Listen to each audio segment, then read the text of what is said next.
Other thing I was going to ask you is about Prophet Daawood alayhi salam. What's the significance of his fast, and what form of fast did the Prophet Daawood alayhi salam do? The fasting which is preferred, Muhammad sallallahu alaihi wasallam, he said the best type of fasting is the fasting of Dawud alayhi salam, and the details are given in Sahih Bukhari, volume number 3, in the book of fasting, Hadith number 1975, where one of the Sahabas, Abdullah, may Allah be pleased with him, the Prophet had heard. He approached him and said, I have heard that you fast every day and you pray the full night. And the Sahaba said, yes. The Prophet told him that you should fast for some days and break the fast for some days.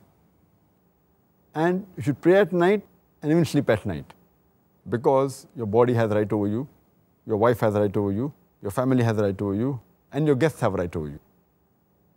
And then the Prophet said, you fast for 3 days every month, it will be as though you have fasted for the full year. So the Sahaba said, but Prophet, I can do much more than that. Then the Prophet said, fast like the fast of Dawud alayhi salam. And the Sahaba asked him that what type of fast did he keep? The Prophet said, he fasted half a year. That means every alternate day for the full year.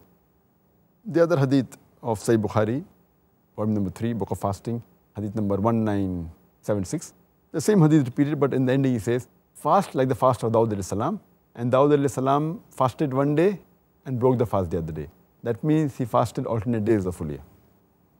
Okay, thank you for shedding light on the fast of Daawood alayhi salam.